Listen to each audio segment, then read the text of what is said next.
And yes, it's that time of the year again. Examinations, tensions, that rush. Yes, I'm sure you can all feel it. And I'm sure you all are in a wave of tension. But relax. Today, I'm going to let you all ease out that tension. Hello everybody, this is Unni Maya. And you all are yet again watching another video of Learn All channel. And if you guys haven't subscribed, please do, because we are sure to surprise you.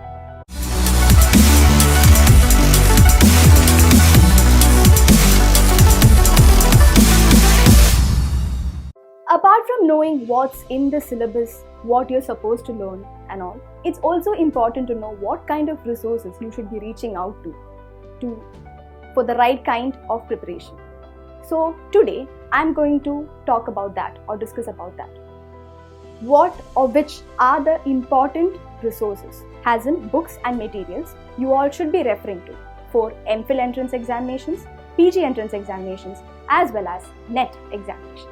So before we get into the books, I'm going to list out a series of topics, or I'm going to highlight certain topics that you people should focus on for the entrance examinations.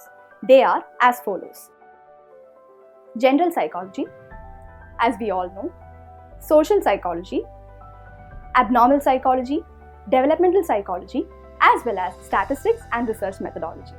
These are the 5 main areas everybody should be focusing on. Let's start with general psychology.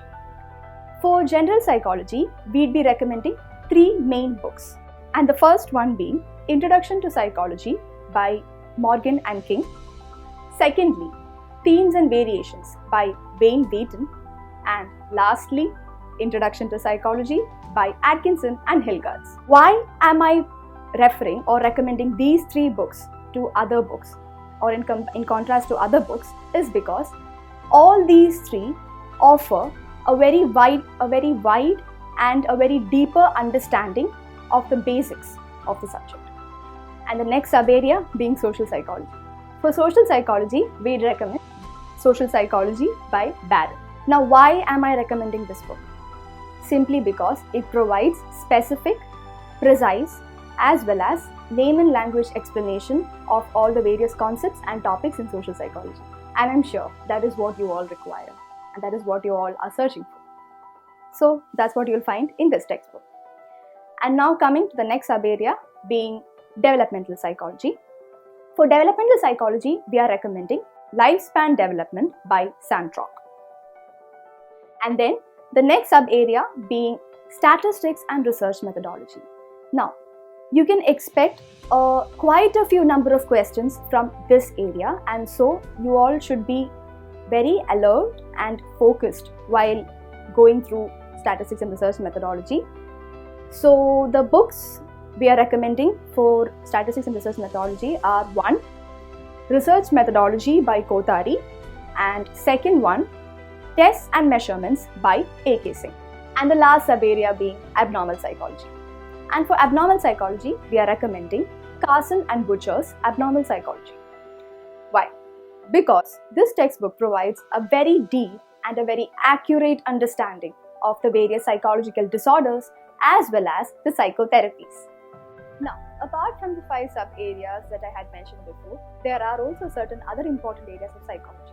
I'll just mention a few here, such as health psychology, organizational behavior, counseling psychology, and so on. So do give a little importance to these as well, along with the main 5 sub-areas I had mentioned before. So yes, that's that. I've listed out all the sub-areas and the books you should be referring to. Apart from this, there are some other materials as well I'd recommend for all of you. The first one being GRE materials. GRE stands for Graduate Record Examination. GRE materials are easily available online, or you can easily procure it from online. I know there are a lot of last-minute preparators out there, so for all of you, this is the savior. Because GRE contains specific information which will be very helpful for you for last-minute preparations. And then, never to forget the previous year question papers of various universities. All of you should make it a point that you go through at least 5 or 6 question papers before you go for your various entrance examinations, because these can be of a great deal of help for you people. You can also refer to all the other materials or books which are recommended to you by your teachers, professors, or anybody else. So, all of you, as we all know, persistence, that is patience, and effort are the two most important things in our life. Without these, success is not going to come through our way. As it said, Rome was not built in a day, isn't it? So put in all your efforts, give it your 100%, and what has to come will follow. Don't worry about that. I hope this video was useful for you, and if you did find it useful, please do share it with your friends, various psychology groups you might be part of, and all. And feel free to provide any suggestions or feedback you guys have.